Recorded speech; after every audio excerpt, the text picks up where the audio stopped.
के बुली यानी जल प्लावित जो क्षेत्र था उसमें बुली लोग रहते थे। बुलियन से बलिया शब्द पड़ा और यह भी माना जाता है कि राजा बलि के कारण भी बलिया शब्द पड़ा और यह भी माना जाता है कि बलि ने एक यज्ञ किया बलियाग और बलियाग से भी बलिया नाम पड़ा, बालेश्वर जी से भी बलिया नाम पड़ा।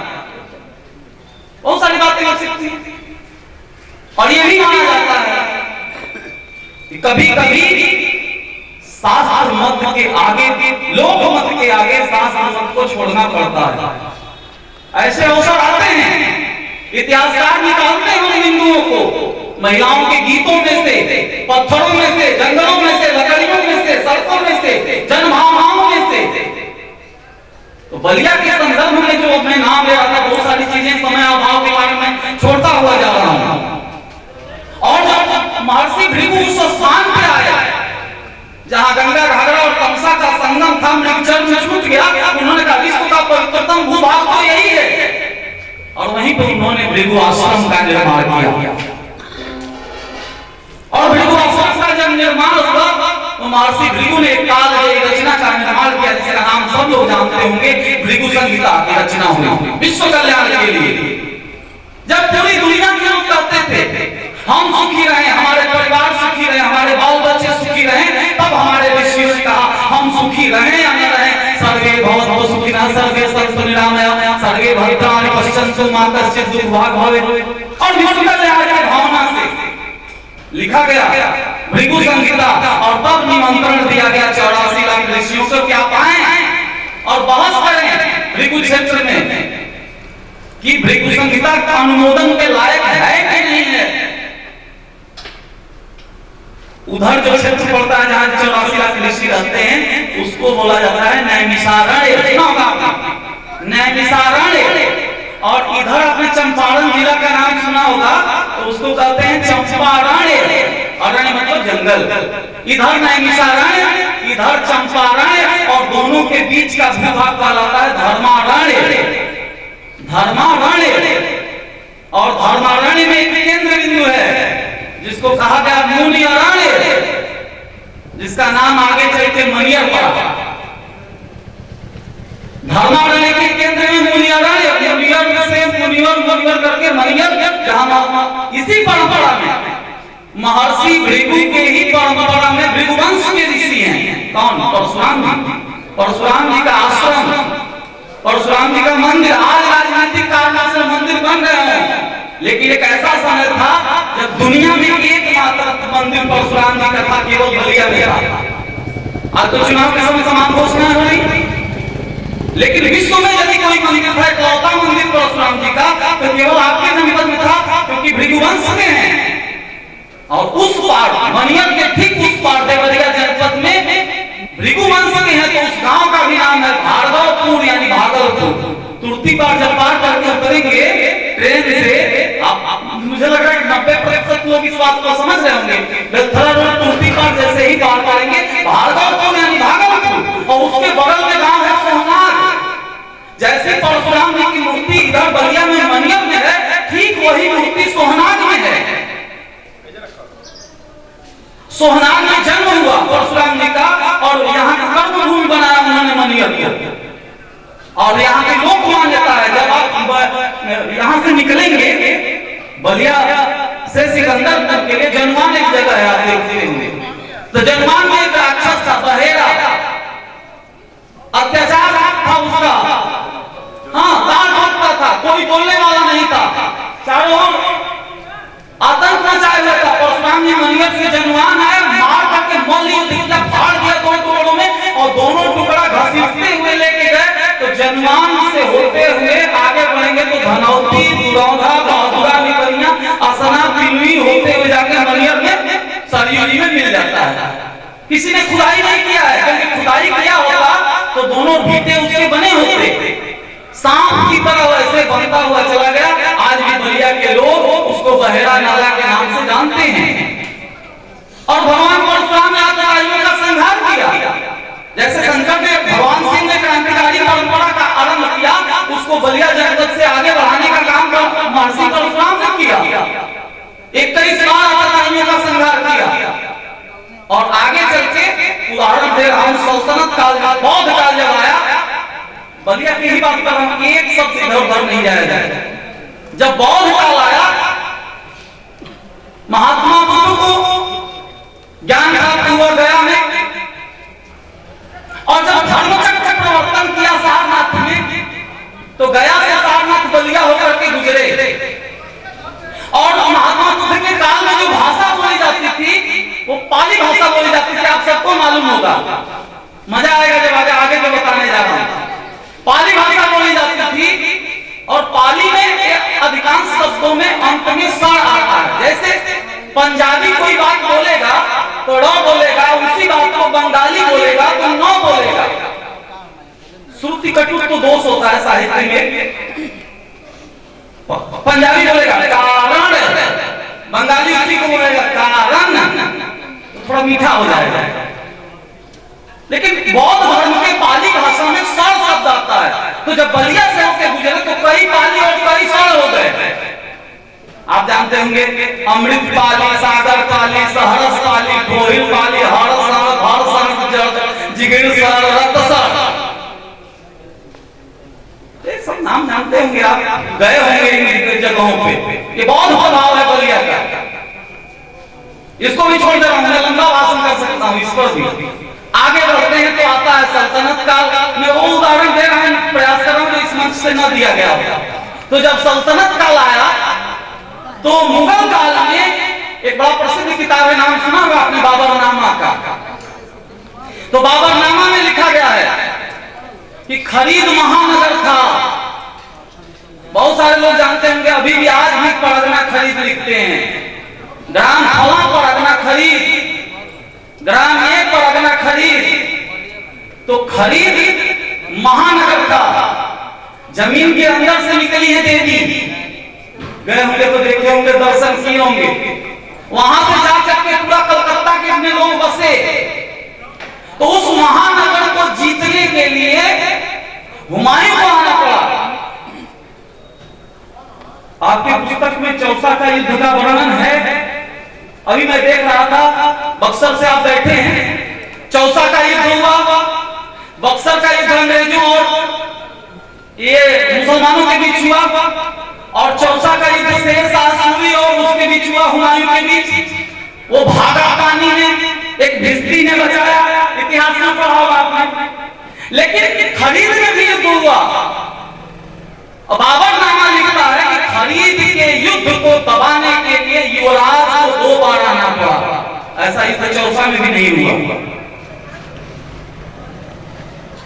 बाबरनामा करता है इस बात को कि खरीद का युद्ध इतना भयानक था, बलिया के लोगों ने प्रतिरोध किया कि हुमायूं को 2 बार आना पड़ा। उस बलिया में आप बैठे हैं और उस बलिया के संदर्भ में हम बात कर रहे हैं। ये तो बात हो गई उसके सल्तनत काल की। जब अंग्रेजों का जमाना आया, छोड़ छोड़ के जल्दी जल्दी मैं समेट रहा हूं। जब अंग्रेजों का जमाना आया तो फिर आपके आते हैं मंगल पांडे जी। इनसे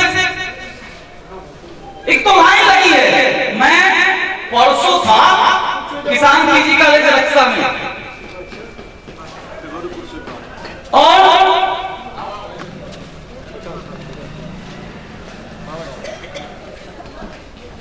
किसान फिजिकल कॉलेज रक्षा में परसों कार्यक्रम चल रहा था। मैं मुख्य वक्ता के रूप में था, और उन लोगों ने दिखाया 1077 लोगों का नाम जो शहीद हुए हैं बलिया।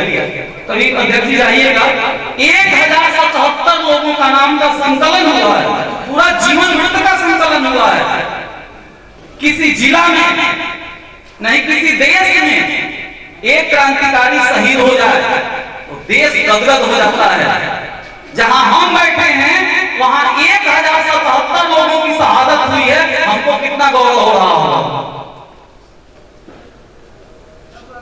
और इतिहास में पढ़ते हैं, प्रिंस ऑफ वेल्स भारत आए, लाठियां चली, लाला लाजपत राय को लाठी लगी, बाद में मर गए, गोली चली, हजारों लोग मरे, जालियांवाला बाग कांड हुआ, हजारों लोग मरे, नाम नहीं जानते।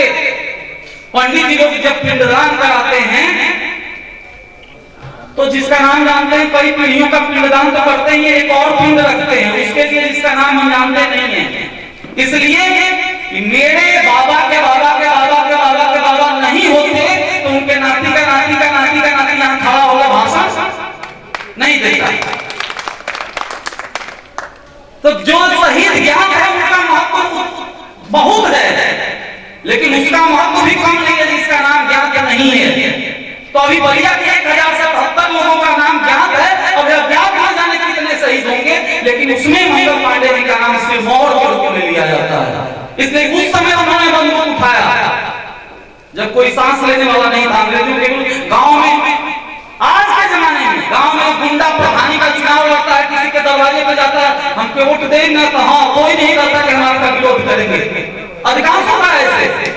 लेकिन वो अंग्रेज जो दुनिया के सबसे बड़े गुंडे थे, जिनके राज में कभी सूरज अस्त नहीं होता था, उतने बड़े गुंडे जिनके राज में कभी सूरज अस्त नहीं होता था, उनके लेफ्टिनेंट बाफ और ह्यूसन दो नाम थे, उनके छाती पर गोली दागने का काम मंगल पांडे जी ने किया। और आगे चल के 1942 में पूरा देश आजाद होता है, 1947 में, और बलिया आजाद जब 1942 में चित्तू पांडे जी के नेतृत्व में, महानंद मिश्रा और असंख्य बलिदानियों के नेतृत्व में बलिया जनपद आजाद हो गया।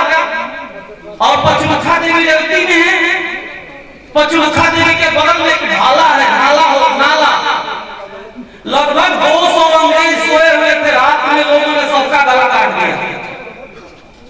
आप पता करिएगा, सारे अंग्रेज जो कर्मी थे उनकी हत्या की गई, यहाँ के लोगों ने किया, और उसका नाम आज भी मुड़कटवा ढाला कहा जाता है।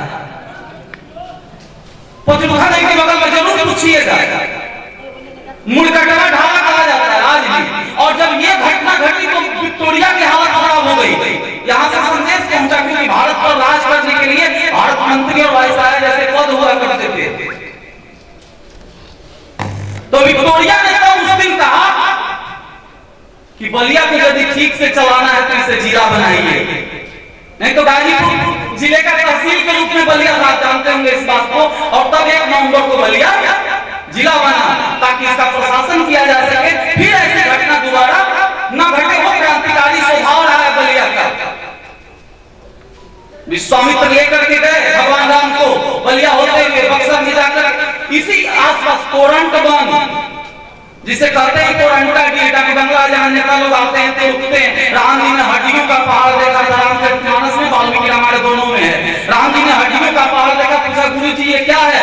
वाल्मीकि जी ने कहा हड्डियों का पहाड़ है। राम जी ने कहा किसकी हड्डियां हैं? उन्होंने कहा ऋषियों की हड्डियां हैं। ऋषि मतलब टीचर, शिक्षक, गुरु शिक्षा देते थे, शिष्य पढ़ते थे। कागज की खोज नहीं हुई थी, कलम की खोज नहीं हुई थी, कंप्यूटर लैपटॉप नहीं था जिससे ज्ञान को सेव किया जा सके। गुरु के मस्तिष्क में ज्ञान होता था, शिष्य को वो ज्ञान देता था, शिष्य उसको याद करता था, प्रातः काल स्मरण कराया जाता था। फिर जब गुरु की मृत्यु हो जाती थी, शिष्य ही गुरु बनता था और ज्ञान का संकलन अपने, यानी ज्ञान एक पीढ़ी से दूसरी पीढ़ी तक सुन के बढ़ता था। इसलिए वेद का पर्यायवाची शब्द श्रुति है। वेद को श्रुति कहा जाता है क्योंकि सुन के आगे बढ़ा है। तब राम ने कहा कि जो परंपरा सुन के आगे बढ़ी है, सुनाने वाले की हत्या कर दी जाएगी तो भारत की पूरी परंपरा समाप्त हो जाएगी। और एक तो नहीं कितनी हत्या की गई है कि शिक्षकों के लाश का, शिक्षकों की हड्डियों का पहाड़ खड़ा हो गया है। राम जी ने धनुष उठाया और कहा कि राक्षसों से विहीन कर दूंगा मैं इस धरती को। और तब जाकर के तालिका को उन्होंने वध किया, वहां पे सुबाहु का वध हुआ, त्रिशिरा का वध हुआ। ये वो धरती है जहां शपथ लिया भगवान श्री राम ने, उनके चरण से स्पर्शित भूमि है। और अंग्रेजों के जमाने में दिखाया भारत ने दुनिया में सबसे पहले, पूरे विश्व के नक्शा उठा के देखेंगे तो सुई के नोक के बराबर की हैसियत बलिया जनपद की नहीं है। दुनिया के नक्शे में क्या होता था, लेकिन जब क्रांतिकारी बात आती है, इतिहास की बात आती है, बलिया ने वो इतिहास रचा जिसे दूर दूर तक कोई छू नहीं सकता है। लेकिन अब कंक्लूजन लेके आ रहा हूं, समाप्त कर रहा हूं अपना भाषण। मैं घंटों बलिया पे बात कर सकता हूं, लेकिन समेट रहा हूं अपने आप को। आज बलिया में नौजवान जाते हैं नौकरी करने बॉम्बे, तो राज ठाकरे के गुंडे लग आते हैं। असम में नौकरी करते हैं, चाहे अभी मणिपुर चल रहा था, भाषा के नाम पे भोजपुरी भाषा के रूप में हम काटे जाते हैं, गालियां दी जाती हैं। बिहारी बोल करके अपमानित किया जाता है। दुनिया में सब जल संसार है, जल ही जीवन है।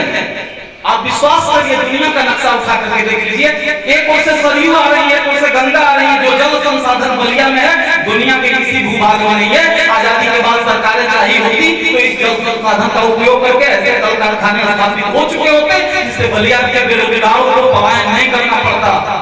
बेरोजगारी जड़ है आत्महत्या की, बेरोजगारी जड़ है अपराध की।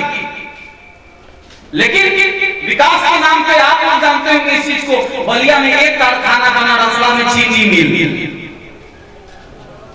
और वो भी बंद हो गया। रसला का चीनी मिल बंद, उसमें का मिल भी कुछ हुआ, तो वो भी बंद। आजादी के बाद दो ही कंपनियां खुली, कंपनी मतलब क्या, छोटा मोटा, और वो दोनों आज क्या है, बंद है, कोई सूझ लेने वाला नहीं है। बेरोजगारी के मामले में पीछे हैं और बहुत सारी ऐसी चीजें हैं। और वो बलिया का केवल वो क्रांति वाला रह नहीं गया, नहीं तो जो घटनाएं घट गई हैं, कई सारी ऐसी घटनाएं बीच में घटी जिसको लेकर क्रांति हो जानी चाहिए थी, हम काफी गिरावट आई है। रामायण आपने देखा होगा, महाभारत आपने देखा होगा, आज का जमाना देख रहे हैं, कई सारे उदाहरण दिया हूं। रामायण में कभी जुआ नहीं हुआ, लेकिन महाभारत में जुआ हुआ, और आज खुलेआम बैठ करके ताश और जुआ होता है इसी जनपद में। रामायण में केवल ढेला से, पेड़ पौधे से, पहाड़ से युद्ध लड़े जाते थे। महाभारत में अब प्रक्षेपास्त्र कितने विकसित हुए, अग्निबाण विकसित हुआ, ब्रह्मास्त्र विकसित हुआ, और आज परमाणु बम विकसित हमने कर लिया। सारे विनाश के संसाधन हमने जुगाड़ कर लिया। और मैकाले जब भारत आ रहा था तो उसकी मां रोने लगी, बोली कि आप जा तो रहे हैं भारत, लेकिन जब भारत जाएंगे तो बंगाल में वहां जादूगरनी होती है, तोता बना के पिंजरे में बंद कर देंगी। तो मैकाले ने कहा नहीं, मैं भारत जा रहा हूं, वहां के इतिहास के साथ मैं ऐसा करूंगा कि भारत सांस्कृतिक रूप से भले आ जाए, राजनीतिक रूप से भले भारत आजाद हो जाएगा, लेकिन सांस्कृतिक रूप से हमेशा गुलाम रहेगा, वो मैं व्यवस्था करूंगा। मैकाले ने कहा, और ऐसी व्यवस्था की अंग्रेजी शिक्षा की। मैं भाषा का विरोधी नहीं हूं, आप अंग्रेजी खूब पढ़िए, मुझे अंग्रेजी पढ़ने आती है, मैं अंग्रेजी में बोल लेता हूं। हमें चाइनीज भी आए तो और बढ़िया बात है, हमें जर्मन आए, फ्रांसीसी भाषा है, हम दुनिया की सारी भाषाएं आप पढ़े जाने लिखे। लेकिन एक वेश्या बहुत खूबसूरत हो, बहुत श्रृंगार की हो, और मेरी माता कुरूप हो, वो वेश्या मेरी माता का स्थान कभी नहीं ले सकती। हिंदी हमारी भाषा है, मातृभाषा है, हमें उसको सर पे रखना होगा, जो अभी आप बात कर रहे थे। हिंदी का स्थान सब ऊपर ही होना चाहिए। और ऐसा किया उसने, ऐसा किया यार, देसी कुछ भी नहीं रहा। आज के तारीख में क्या है, देसी गाय नहीं रही है कहीं, देसी गाय खत्म, देसी मक्का खत्म, संकट मक्का, देसी गेहूं खत्म, देसी चावल खत्म, सब दंगल के। जानते होंगे आप सब, किसान बैठे हुए हैं, सारे लोग किसान परिवार से हैं। आप राष्ट्र देवता हैं, राष्ट्र देवता का सदा उन्नत रहे ललाट, चूक हो गई तो स्वाभिमान मर जाएगा। प्रीत वाले गीत मनमीत को सुनाओगे तो वंदे मातरम वाला गान मर जाएगा। हाय रे विधाता अन्नदाता ही करा रहा, मजदूर भूखा है किसान मर जाएगा। और सोई हुई चेतना को साथियों जगाओ ना तो धीरे धीरे पूरा हिंदुस्तान मर जाएगा। ये सोई हुई चेतना को जगाने का प्रयास होना चाहिए। और उसने जो प्रयास किया, देसी सब कुछ तमाम। अब आते हैं, देसी कपड़ा पसंद नहीं आता, जो आप पहने हुए धोती कुर्ता पैजामा वो अच्छा नहीं लगता, ये पैंट शर्ट अच्छा लगता है। देसी बाजा, हुड़का पखाउज डफड़ा अच्छा नहीं लगता, अंग्रेजी बाजा अच्छा लगता है, चाहे शादी हो चाहे, समझ रहे होंगे। देसी हकीम और वैद्य अच्छे नहीं लगते, अंग्रेजी डॉक्टर अच्छा लगता है। देसी स्कूल अच्छे नहीं लगते, अंग्रेजी स्कूल में एडमिशन कराना पसंद करते हैं। सब कुछ अंग्रेजी में हमने और इस बलिया जनपद में जब एडमिशन कराने के लिए आदमी गया था तो उसमें कॉन्वेंट स्कूल में स्कूल वाला कह रहा है, मैं अपनी कान से सुना हुआ बात बता रहा हूँ। स्कूल वाले से पूछा क्या क्या हो सकता है, बलिया के स्कूल वाला कॉन्वेंट वाला कह रहा है जूता स्कूल से मिलेगा, बैग स्कूल से मिलेगा, ड्रेस स्कूल से मिलेगा, बस्ता स्कूल से मिलेगा, बोतल भी स्कूल से मिलेगा, टिफिन स्कूल से मिलेगा। गार्जियन ने पूछा ज्ञान कहां से मिलेगा, उसने कहा इसके लिए ट्यूशन लगाना पड़ेगा। अपने जनपद की स्थिति है, जो ज्ञान की श्रेष्ठ परंपरा का वाहक है। मेरा भाषण लंबा होता जा रहा है, मैं इस बात को समाप्त करने जा रहा हूं। मैं ये कहूंगा सकते हैं, लेकिन हम गुरु को बड़ी प्रसन्नता होती है। शिष्य सौभाग्यशाली होता है जब अच्छे गुरु मिलते हैं, और गुरु सौभाग्यशाली होता है जब अच्छे शिष्य मिल जाते हैं। राम विश्वामित्र कितने प्रसन्न हुए होंगे जब उनको पता चला होगा कि मेरे आश्रम में रहने वाला राम कोई साधारण नहीं है, बल्कि तीनों लोग उनको चलाने वाले हैं। संदीपनी कितना प्रसन्न हुए होंगे जब उनको पता चला होगा कि कृष्ण कोई साधारण व्यक्ति नहीं है। और इब्राहिम पट्टी के प्राइमरी स्कूल का मास्टर उस दिन कितना प्रसन्न हुआ होगा जब उसको पता चला होगा कि मेरे स्कूल में पढ़ने वाला चंद्रशेखर भारत का प्रधानमंत्री बना है। वो बलिया की विजय है, हमारी विजय और आपकी विजय है। बहुत बड़ा हो चुका है, इतना पर्याप्त है। कभी समय मेरा तो लंबा भाषण आपके हमारे बीच होगा। दर्शन पे मैं बात करना चाहता था, सब कुछ बंद करके केवल उनका आदेश था केवल बलिया पे बात करना, तो मैंने केवल बलिया पे बात किया है। और किसी विषय पे यदि चर्चा करनी होगी तो कहीं हम आप विधिवत करेंगे। और चार बन गए आज के कलमकार, हर शब्द शौर्य का बखान चाहिए हमें। बंदा शिवाजी राणा जैसे रणबांकुरों की अपनी पुरानी पहचान चाहिए हमें। राजनीति वालों की चरण वंदना को छोड़ वक्त आ गया है बलिदान चाहिए हमें। और भर्ती स्वदेश की ये मांग करने लगी है, वीर मंगल पांडे सा जवान चाहिए। बहुत बहुत धन्यवाद सर, आपका भाषण निश्चय ही हमारे गले में घर कर गया। मैं उम्मीद करता हूँ कि यहाँ पे जितने लोग बैठे हैं जिन्होंने आपकी बातों को सुनी, उन्होंने कभी भी इस जनपद को इस तरह से नहीं देखा होगा, इस तरह से नहीं समझा होगा। इसके लिए बहुत बहुत धन्यवाद। मैं चाहूँगा एक बार जोरदार ताली उसकी सरकार बुला किया जाए। कार्यक्रम को आगे बढ़ाते हुए मैं हमारे ही गाँव के स्कूल की कुछ छात्राओं से निवेदन करूंगा कि एक सांस्कृतिक कार्यक्रम की प्रस्तुति आप सभी के लिए।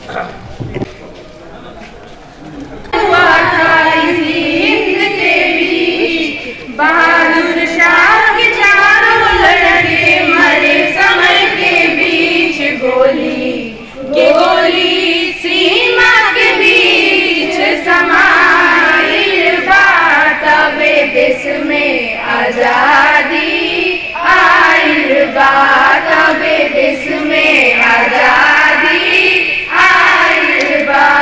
हाजी राय के फायर से भूमि हो गई लाल, जलियांवाला बाग के अंदर जुट गए मदन गोपाल खून की दरिया में लाश बहाइल बा, तबे देश में आजादी आइल बा, तबे देश में आजादी आइल बा।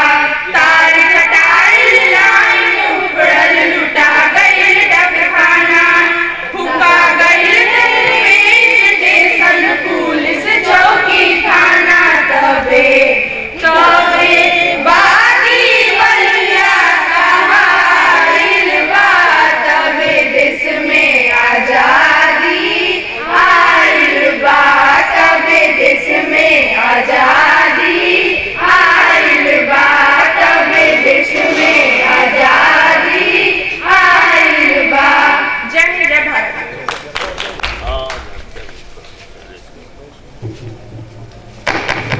समाज शास्त्र की परिकल्पना कैसे हुई, इस पर एक संक्षिप्त टिप्पणी के लिए प्रोफेसर देवेंद्र जोशी।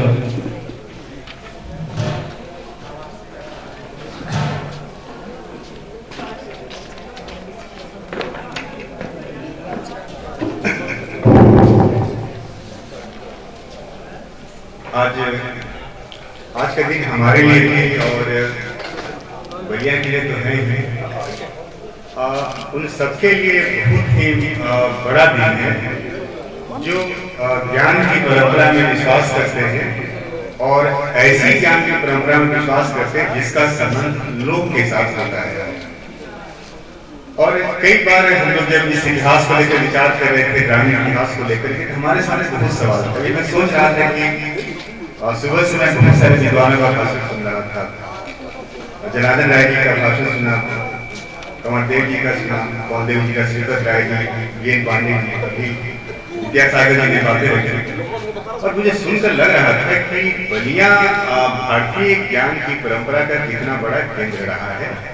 यहाँ पर जितने नाम लिए जा रहे थे, गांव के नाम, चौक के नाम या किसी भी क्षेत्र के नाम, उन हर चीज के पीछे भारतीय ज्ञान की परंपरा का एक गहरा और गंभीर रिश्ता दिखाई दे रहा था। मैं बार बार सोच रहा था कि मतलब ये चीजें कहाँ से आ रही है, कैसे आ रही है। कई बार लगता है कि बहुत सारी बातें हम लोग करते हैं और फिर उसको भूल जाते हैं। विद्यासागर जी शायद फिलॉसफी से जुड़े हुए हैं, दर्शन शास्त्र से जुड़े हुए हैं, और वे उस चीज को कनेक्ट कर रहे थे कि कहाँ से चीजें बनती हैं और कैसे बनकर क्या आ रही है। जनार्दन राय जी ने जिस तरीके से बातें की, एक लेखक की एक अलग परिकल्पना होती है समाज के बारे में, इस दुनिया के बारे में, और इस हमारी जो संस्कृति है उसके बारे में। हम लोग बार बार सोचते हैं चीजों के बनने के पीछे कारण क्या होता है, और कई बार मैं इस बलिया को लेकर के, बनारस को लेकर के और बक्सर को लेकर के हम बातचीत करते थे, और मुझे बहुत सारी चीजें एक एक करके बनती दिखाई देती है। इस क्षेत्र के बहुत बड़े लेखक खजानी प्रसाद द्विवेदी का, आचार्य खजानी प्रसाद द्विवेदी, उनका गाँव बगल में है। उनकी किताबें जब पहली बार जब मैंने पढ़ना शुरू किया बीए के जमाने में, मुझे लग रहा था कि मेरे सामने पूरा का पूरा बलिया और बनारस का जो लोक समाज है, जो लोक जीवन है और जो लोक समाज के इतिहास है, धीरे धीरे कैसे हमारे सामने बन रहा है, और कैसे आचार्य खजानी प्रसाद द्विवेदी इस क्षेत्र के का जो सांस्कृतिक इतिहास है, उस पूरे सांस्कृतिक इतिहास को कैसे धीरे धीरे मानव समाज के संघर्ष के इतिहास से जोड़ करके देख रहे थे। हमें लग रहा था कि गांव के बारे में छोटे छोटे शब्द लिख रहे हैं, गांव के खंडहर के बारे में, गांव की घटनाओं के बारे में, यहाँ तक कि किसी बात को लेकर के, किसी पेड़ को लेकर के, किसी फल को लेकर के, किसी फूल को लेकर के, तब बार बार लगता है कि इन चीजों का गहरा संबंध गांव के जीवन के साथ है। और गांव का जीवन कई बार जो पूरी दुनिया में जो बहुत सारी बहसें होती है कि मानव सभ्यता शहर से बनती है या गांव से बनती है, एक धारा रही है जो मानती है मानव सभ्यता के निर्माण में गांव की बड़ी भूमिका रही है। लेकिन जैसे जैसे विकास की प्रक्रियाएं बढ़ते गई, हम आगे बढ़ते गए, वहां पर धीरे धीरे शहर और शहर की संस्कृति को उसकी जगह मिली है।